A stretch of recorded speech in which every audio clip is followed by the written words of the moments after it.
ఆ వెంటనే కార్యక్రమం ప్రారంభమవుతుంది. చిన్నారులందరికీ ఈ విషయాలు అర్థమైనాయని అనుకుంటున్నాను.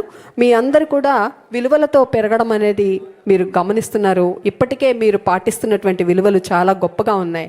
ఎందుకంటే విద్య చదువుకున్నవాడు లేదా విద్యను నేర్చుకుంటునే వాడికి, విద్య నేర్చుకోని వాడికి భేదం మనకి వాళ్ళ మాటల్లోనూ ప్రవర్తనలోనూ అర్థమవుతుంది. చాలామంది సంస్కారవంతులు విద్య లేకపోయినా సంస్కారంగా ప్రవర్తిస్తారు. కానీ చదువుకొని కూడా సంస్కారం లేని వాళ్ళని మరి దేశమే కాదు ప్రతి ఒక్కరూ గర్హిస్తారు. సో ఇప్పటికీ మనం తప్పనిసరిగా ఆ అంశాల దృష్టిలో పెట్టుకుందాం.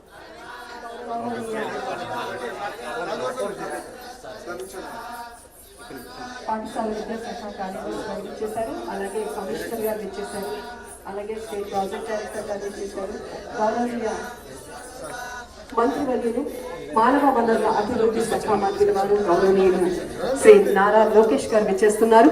వారికి హృదయపూర్వక స్వాగతం. అలాగే ప్రవచన వాచస్పతి గౌరవనీయులు బ్రహ్మశ్రీ గారు ఈరోజు విచ్చేశారు. వారికి అందరికీ మనం హృదయపూర్వక స్వాగతాన్ని నమస్సులతో తెలియజేసుకుందాము. అలాగే మరి విచ్చేసినటువంటి పెద్దలందరికీ హృదయపూర్వక ఆహ్వానం.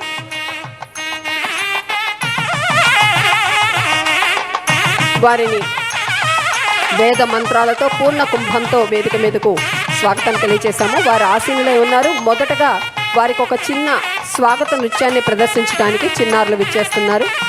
వారి స్వాగత